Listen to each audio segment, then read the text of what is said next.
क्या?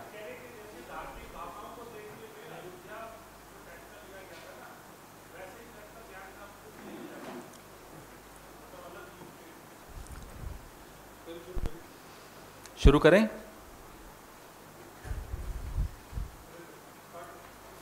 माफी चाहता हूं, थोड़ा विलंब हुआ, सॉरी फॉर द डिले। ये जो मुद्दा है ये किसी सरकार के खिलाफ हो ऐसा नहीं, कोई एजेंडा चलाना हो ऐसा भी नहीं है। ये मुद्दा हमारी आने वाली पीढ़ी को बचाने का मुद्दा, और इसमें कोई राजनीतिक विपरीत हम विचारधारा रखें उससे कोई फर्क नहीं पड़ता, इसमें सबको शामिल होना पड़ेगा। जुलाई 2017 में पहली बरामदगी की रिपोर्ट आई ड्रग्स की गुजरात के कोस्ट से। जनवरी 2020 में 175 करोड़ के ड्रग्स गुजरात में पकड़े गए। पाकिस्तानी कुछ लोग थे, अपनी नावों में आ रहे थे। अप्रैल 2021 में 150 करोड़ के ड्रग्स गुजरात में पकड़े गए। 28 अप्रैल को पीपावाव पोर्ट, निखिल गांधी कोई उद्योगपति हैं, उनके यहाँ बरामद हुए 90 किलो 450 करोड़ के ड्रग्स। सितंबर 2021 में 3 टन हेरोइन 21,000 करोड़ का बरामद हुआ। 18 सितंबर 2021 को ईरान के रास्ते आता हुआ 30 किलो 150 करोड़ के ड्रग्स बरामद हुए। लिस्ट बहुत लंबी है।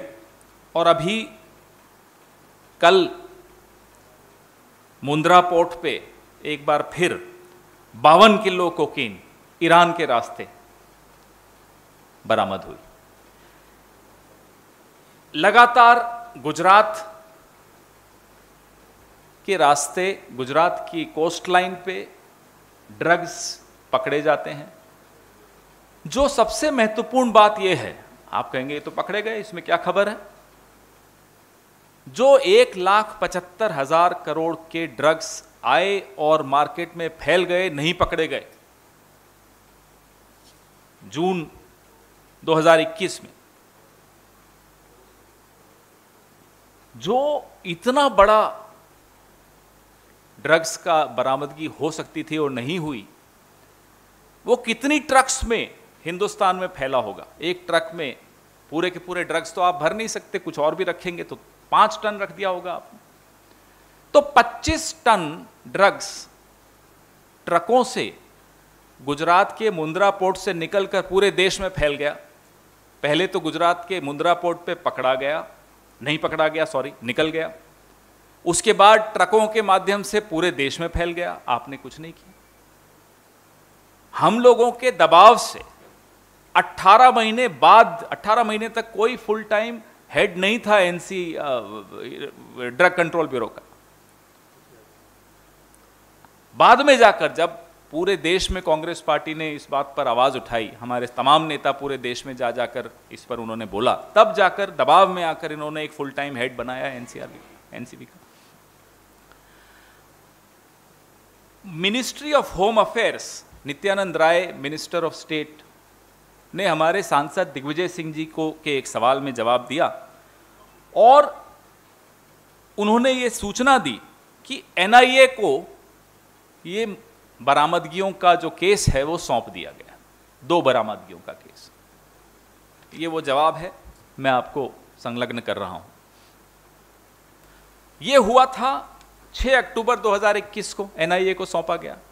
आज हम 2022 की मई में हैं। क्या हुआ, क्या फाइंडिंग्स हैं एनआईए की? ये जरूरी है हमारा सबका यह जानकारी हमें मिलना। ये एक और खबर जो आई थी जब हम लोगों ने बहुत दबाव बनाया था, ये अक्टूबर 2021 की खबर है कि अडानी पोर्ट कह रहा है कि अब वो ईरान, पाकिस्तान और अफगानिस्तान से कार्गो नहीं लेंगे। अक्टूबर 2021, सितंबर 2021 में आपने ये कहा अक्टूबर में, और कल ईरान से एक बड़ी बरामदगी हुई। तो ये ईरान से आना बंद हुआ या नहीं मुंद्रा पोर्ट पे, हम यह जानना चाहते हैं। आपने घोषणा की थी कि अब ईरान, पाकिस्तान और अफगानिस्तान से आप कोई सामान नहीं आने देंगे पोर्ट पर, तो अब वो कैसे आया? 7 महीने हो गए आपकी इस घोषणा को। 7 महीने बाद ईरान से ये सामान कैसे आया? 52 किलो कोकीन कैसे पकड़ा गया? हमारा ये सवाल है आपसे। हमारे कुछ सवाल हैं गृह मंत्री गुजरात से, प्रधानमंत्री गुजरात से। मैंने पहले गृह मंत्री का नाम लिया क्योंकि आजकल नहीं मालूम कि ज्यादा ताकतवर कौन है दोनों में से। जो भी हो ताकतवर, दोनों गुजरात से हैं और सारी बरामदगियां गुजरात से हो रही हैं। गेटवे ऑफ ड्रग्स गुजरात बन गया है। 27-28 साल से सरकार वहां आपकी है, 8 साल से सरकार यहां आपकी है। आपके नाक के नीचे गुजरात गेटवे ऑफ ड्रग्स क्यों बन रहा है? पहला सवाल। दूसरा सवाल, आप दोनों चुप क्यों हैं इस मसले पर? सुबह से शाम तक प्रधानमंत्री ने यह कहा, प्रधानमंत्री ने वो कहा। प्रधानमंत्री इस पर कब कुछ कहेंगे?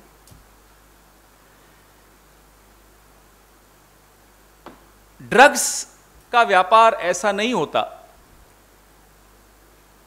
कि हम 3 जो यहां बैठे हैं कर लेंगे छोटा सा व्यापार, ऐसा नहीं होता। इस व्यापार का एक सिंडिकेट होता है।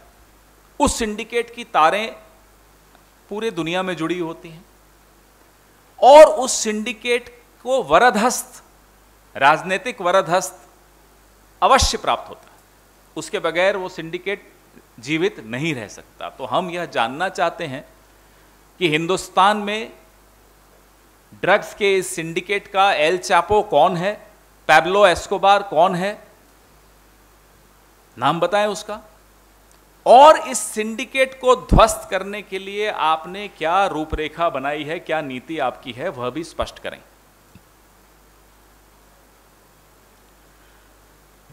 I have a list of recoveries of drugs starting from July 2017 right up to yesterday. In my press release, I'll release that list. All of them have been recovered from the coastline of Gujarat. Sometimes from the Pipavav port, which is owned by Nikhil Gandhi. Sometimes from the Mundra port owned by Gautam Adani. The government was questioned by the Congress party over the last 8 months on why all these recoveries are taking place in Gujarat alone. Why is Gujarat becoming the gateway of drugs in India? We had questioned the government on its inability to appoint a full-time head of the NCB, National Drugs Control, Narcotics Control Bureau. And after a gap of 18 months, the government finally got under pressure and appointed a full-time head of the Narcotics Control Bureau. Our MP, Mr. Digvijay Singh, had questioned the government in Parliament on these recoveries, and Mr. Nityanand Rai, MOS State, had informed the country through the Parliament that the NIA has been handed over the case of these recoveries. This was on the 6th of October 2021, the NIA had been given this case. We want to know what are the findings of the NIA, because it's very critical. It is not just critical because the opposition is raising an issue and trying to corner the government. No, we are not doing that. What we are trying to do here is, we are trying to protect the future generations of India. A major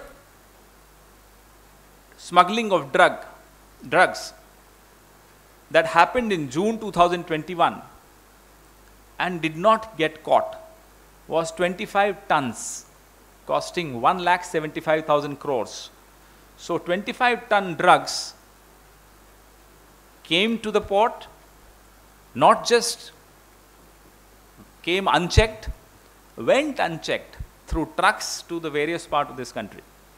25 tons per truck. You can't fill a truck with drugs all over. I'm sure you use something else. So let's assume that 5 tons per truck, 3 tons per truck. So roughly around 9 trucks went unchecked. Can this happen without active connivance, without active collusion of authorities? We have some questions from this government. Before I come to the questions, after a lot of pressure from the Congress party, the Mundra port had announced that they will not handle cargo from Iran, Pakistan and Afghanistan. This happened in October 2021. Here is the news report. You all saw this report.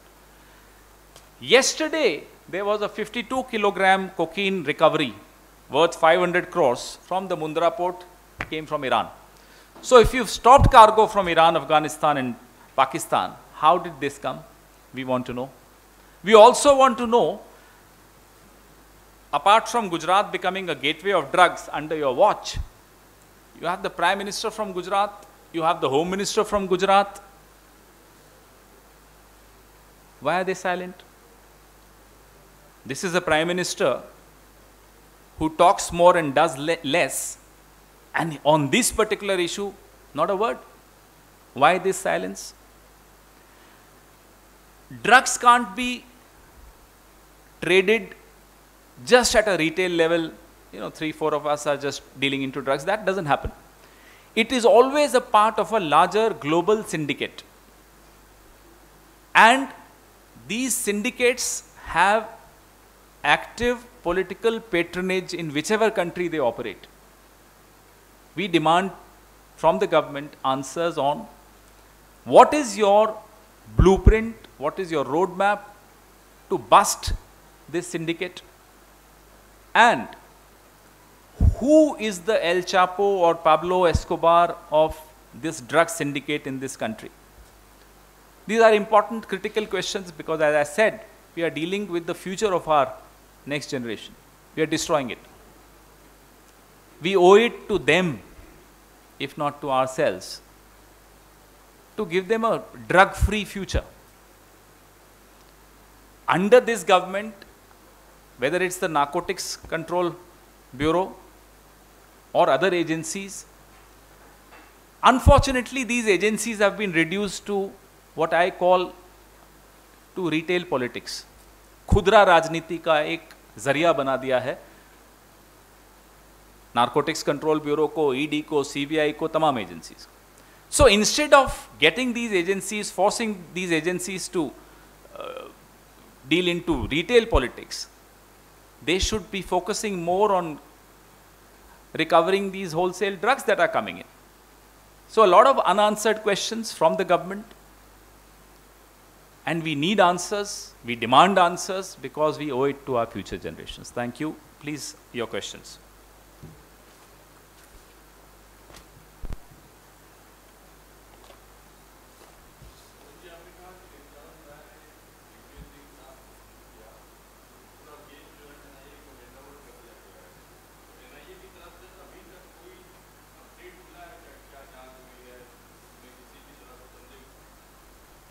मेरी जानकारी में तो कोई NIA से कुछ उत्तर नहीं है, कोई क्लैरिटी नहीं है कि अक्टूबर 6, 2021 से लेकर मई 27, 2022 तक आपकी फाइंडिंग्स क्या रही है. एक एनआईए को प्रेस रिलीज के माध्यम से आप सबको सूचित करना चाहिए किन किन से पूछताछ हुई, कौन कौन गिरफ्तार हुआ, क्या आपको और कुछ जानकारी प्राप्त हुई है, क्या सिंडिकेट को तोड़ने की दिशा में आपके कुछ सशक्त कदम आप उठा पाए हैं या नहीं उठा पाए हैं. उन्हें देश को विश्वास में लेकर यह जानकारी देनी चाहिए.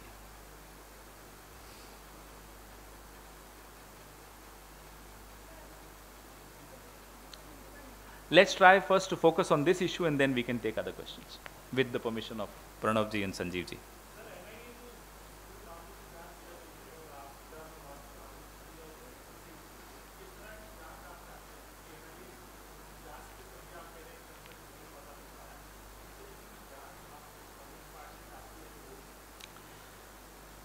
अगर साधारण दिन होते तो हम कहते कि चलिए एनआईए की जांच है, कुछ निकलेगा।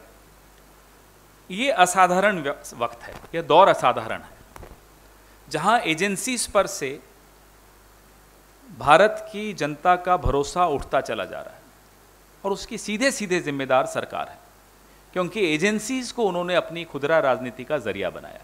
एजेंसीज को जो काम करना चाहिए वो नहीं करते।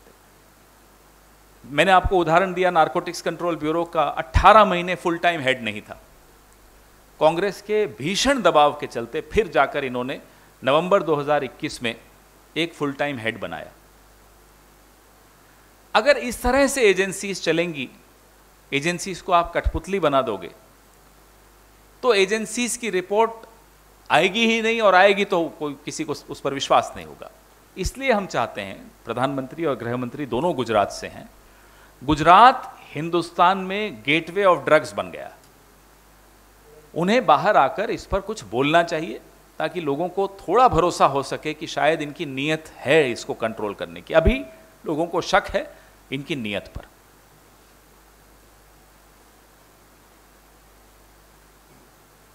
या sure.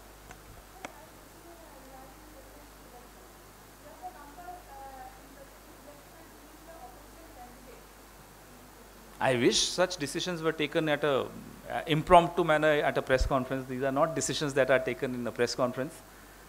So I'm sorry, I won't be able to, none of us will be in a position to give you an answer to that at this stage. When the right time comes, through the right procedure, you will have the right answers. हाँ हाँ पूछिए, इन्होंने भी हटके ही पूछा।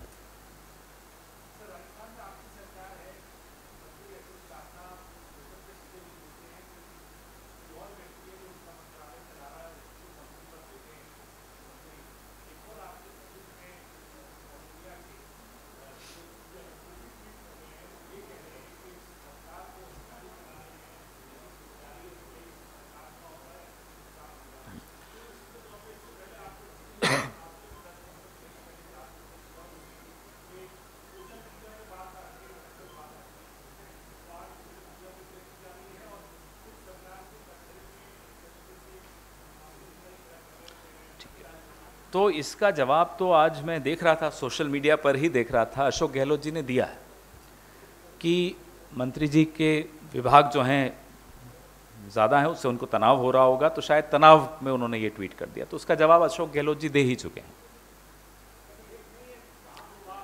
वो 4 भी तनाव में होंगे, क्योंकि हमारी सरकारें काम करती हैं, और जब जो आदमी काम करता है उसमें तनाव रहता है। प्रधानमंत्री को कभी तनावग्रस्त देखा आपने? मैंने तो नहीं देखा। हमेशा हंसता हुआ नूरानी चेहरा, भले पेट्रोल पंप पे लगा रहे, पेट्रोल की कीमतें इतनी बढ़ जाती हैं कि हमारे चेहरों पे तनाव आ जाता है, प्रधानमंत्री वहाँ मुस्कुराते हुए रहते हैं। तो तनाव तो होता ही है काम करने वाले को। हम तीनों के चेहरों पर आपको तनाव दिखेगा, हम काम करते हैं। जो काम नहीं करता उसका चेहरा देख लीजिए, आप यहाँ से निकलिए, किसी पेट्रोल पंप पर जाइए, दिख जाएगा बिना तनाव का चेहरा।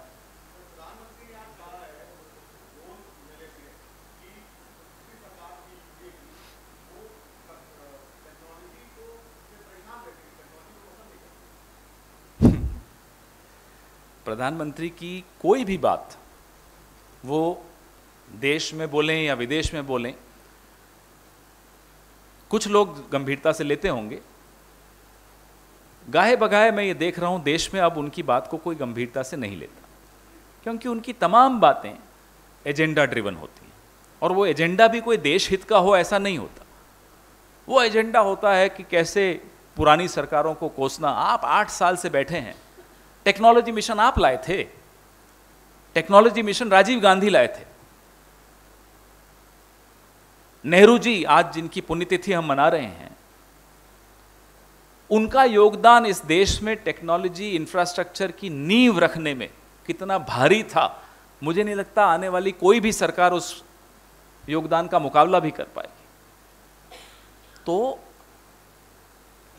यह एक विडंबना है इस देश के सामने कि एक ऐसी सरकार और एक ऐसा प्रधानमंत्री आया है जो नागपुर नर्सरी ऑफ व्हाट्सएप के आगे कुछ उनको दिखता ही नहीं है, सुनाई नहीं देता, कुछ नहीं समझ में आता। अब नागपुर नर्सरी ऑफ व्हाट्सएप का तो मैं उत्तर कैसे दे सकता हूं? उसके लिए तो हम सबको कई जन्म लेने पड़ेंगे उस लेवल पे उतरने के लिए। अब हम क्या करें, कैसे उतरें, हम बता दीजिए, हम उतर जाएंगे।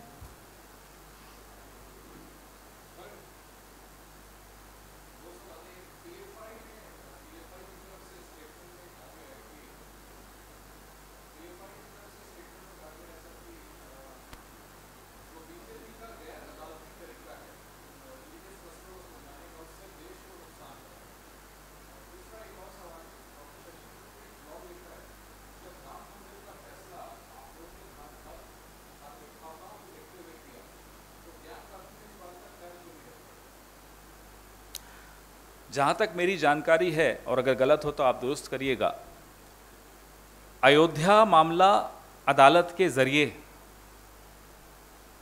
निपटा था। वो अलग बात है कि जब कांग्रेस पार्टी 90 के दशक में पुरजोर आवाज में कहती थी कि जो अदालत का फैसला होगा वो सबको मंजूर होगा, तब अडवाणी जी पलटकर हमें कहते थे ये आस्था का विषय है, अदालत का इसमें क्या काम।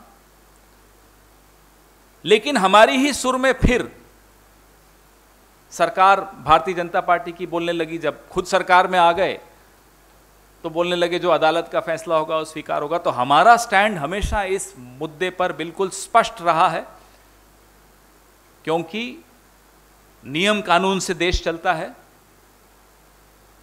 अदालत ने फैसला दिया, सबको स्वीकार्य हुआ। मैंने ब्लॉग नहीं पढ़ा तो उस पर मैं टिप्पणी नहीं करूंगा, लेकिन लोकतंत्र में जहाँ भिन्न भिन्न आस्थाएं विराजती हों, जहाँ अलग अलग भाषाओं के लोग रहते हों, अलग अलग संस्कृतियों के लोग रहते हों, जाहिर सी बात है विवाद होता है। और उस विवाद को निपटाने का जरिए दो होते हैं, या तो संवाद से हो या अदालत से हो। इसके अलावा कोई तीसरा तरीका होता नहीं है।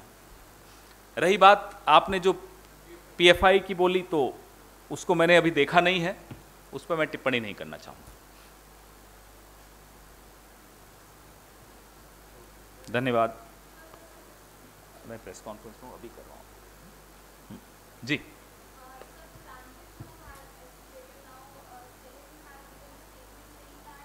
Sorry, who has come again? Stalin.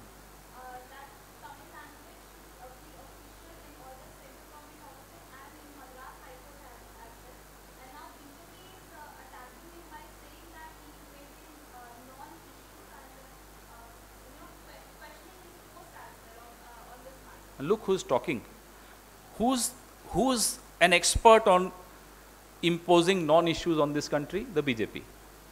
Who's the one which tried to impose Hindi on the southern states? Keeps trying.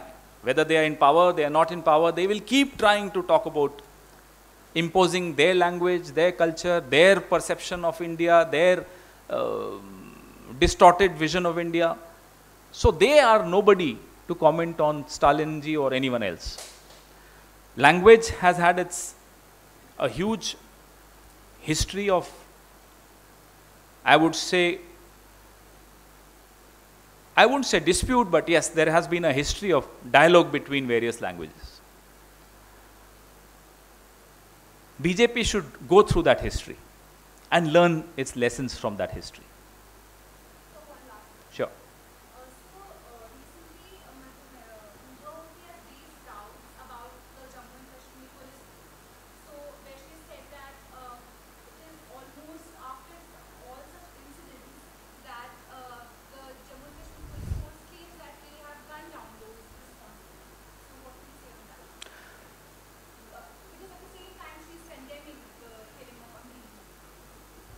At a general level, we are all concerned at what is happening in Jammu and Kashmir. The world was promised, the country was promised that after the removal of 370, things would normalize. We've seen day after day reports, very disturbing reports of violence in Kashmir, of innocents getting gunned down. Recently there was the case of Rahul Bhatt. I remember last week, yesterday there was Amreen.